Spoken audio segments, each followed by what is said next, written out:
से मेरे मन में संकल्प चल रहा था कि जिस तरह से हम लोगों को गुरुजी ने गीता समझाई और बार बार समझाई, ऐसे ही मेरे मन में भी ख्याल था कि मैं भी अपने शब्दों में इस गीता को समझाऊं। तो आज मेरी कोशिश है भगवान के चरणों में श्री निवेदन, और वही हमें अपने इस गीता को समझाने में हमें प्रेरणा देंगे। आज हम पहले अध्याय स्टार्ट करेंगे जिसका नाम है अर्जुन विषाद योग। ये अध्याय अर्जुन विषाद योग से इसलिए कहा गया है क्योंकि इससे पहले अर्जुन ने बहुत सारे युद्ध किए थे। कभी भी उसके मन में ऐसा हृदय कंपायमान नहीं हुआ कि उसको गांडीव धनुष छोड़ना पड़ा और रणभूमि में पिछले रथ के पहिए उस पे बैठ गया, रथ के पिछले भाग में बैठ गया। ये गीता हमारे जीवन से भी रिलेटेड है क्योंकि हम भी इस जगत में, संसार में युद्ध में घिरे हुए हैं। चाहे वो अपनों से युद्ध हो, चाहे वो विकारों से युद्ध हो, तो गीता हमारा मार्गदर्शन करती है। दोनों सेनाएं रणभूमि में खड़ी हैं, कुरुक्षेत्र की रणभूमि में खड़ी हैं। धृतराष्ट्र संजय से पूछ रहे हैं क्योंकि धृतराष्ट्र देख नहीं सकते थे, संजय को दिव्य दृष्टि प्राप्त थी और उन्हीं के माध्यम से धृतराष्ट्र ने सारा कुरुक्षेत्र का हाल पूछा। तो पहले श्लोक में धृतराष्ट्र पूछ रहे हैं संजय से कि कुरुक्षेत्र में क्या हो रहा है, क्योंकि इस युद्ध का कारण, बहुत बड़ा कारण धृतराष्ट्र हैं, क्योंकि वो जानते थे उनका बेटा दुर्योधन दुर्बुद्धि, गलत रास्ते से, गलत नीतियों से सिंहासन को प्राप्त करना चाहता है, पर पुत्र मोह के कारण सारी व्यवस्था अस्त व्यस्त हो गई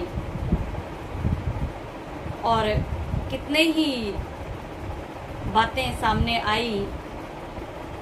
द्रौपदी के चीरहरण की बात सामने आई, चाहे जुआ खेलने की बात आई, चाहे और भी बहुत सारे षड्यंत्र रचे गए, पर इन सब के पीछे जिनसे मोह है उनको आगे रखने के लिए उन्होंने अधर्म का साथ दिया। गुरुजी बोलते थे कि कभी भी अपने स्वार्थ के कारण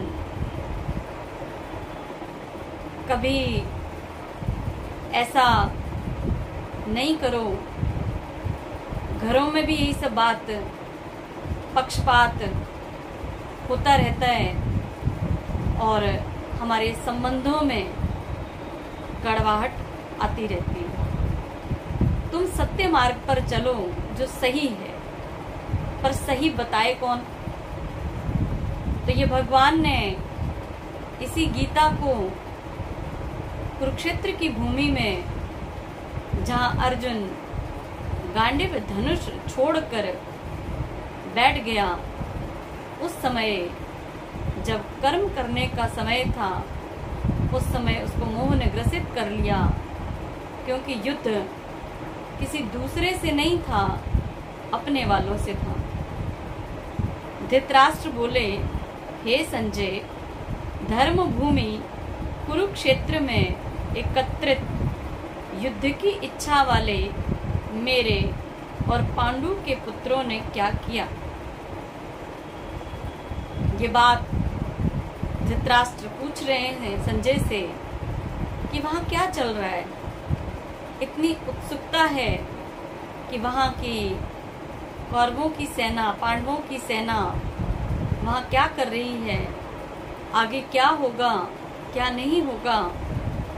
तो ये सब जानने की इच्छा से धृतराष्ट्र ने संजय से पूछा।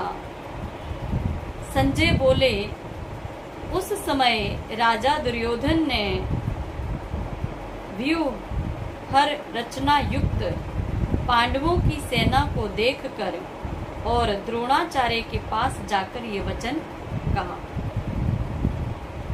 दुर्योधन ने जो चक्रव्यूह बनाया था या व्यूह रचना की थी, जहां उसके सब सेनापति, सेना के अधिनायक सब खड़े थे, वहां पर जाकर द्रोणाचार्य जो गुरु रहे हैं सभी के, चाहे वो पांडव हैं चाहे कौरव हैं, सभी को शिक्षा द्रोणाचार्य से प्राप्त थी। हे आचार्य, आपके बुद्धिमान शिष्य द्रुपद पुत्र धृष्ट द्रुम द्वारा व्यूहाकार खड़ी की हुई पांडु पुत्रों की इस बड़ी भारी सेना को देखिए। क्यों बता रहे हैं? क्योंकि इस तरह से रचना है, डर भी लग रहा है, पर सत्ता भी चाहिए, सिंहासन भी चाहिए। तो सभी को अपनी तरफ करके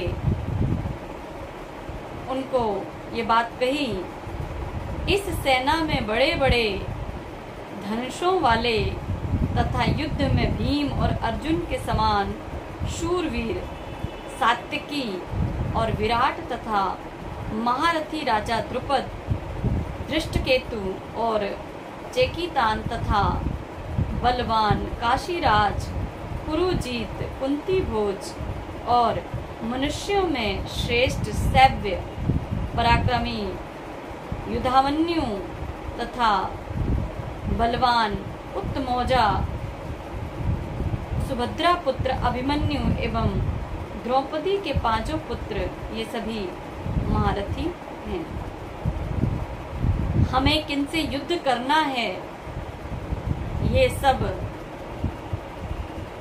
द्रोणाचार्य को नाम लेकर बताया कि कितने कितने बड़े महारथी योद्धा इस युद्ध में पांडवों की तरफ से खड़े हैं। हे ब्राह्मण श्रेष्ठ, अपने पक्ष में भी जो प्रधान हैं उनकी आप समझ लीजिए। आपकी जानकारी के लिए मेरी सेना के जो जो सेनापति हैं उनको बतलाता हूँ। आप द्रोणाचार्य और पितामह भीष्म तथा कर्ण और संग्राम विजयी कृपाचार्य तथा वैसे ही अश्वत्थामा, विकर्ण और सोमदत्त का पुत्र भूरिश्रवा और भी मेरे लिए जीवन की आशा त्याग देने वाले बहुत से शूरवीर, अनेक प्रकार के शास्त्रों शस्त्रों से सुसज्जित और सब के सब युद्ध में चतुर हैं। अपनी सेना में जो जो शूरवीर थे उनके बारे में भी दुर्योधन ने द्रोणाचार्य को बताया कि ये सब मेरे लिए जान दे सकते हैं और ये सब युद्ध में पांडवों की तरफ से, हमारी तरफ से पांडवों के साथ युद्ध करेंगे। गुरुजी बताते थे कि जो छल करता है, कपट करता है, वो अपनी शक्ति को भी जांचता है कि क्या मैं जीतूंगा या नहीं जीतूंगा।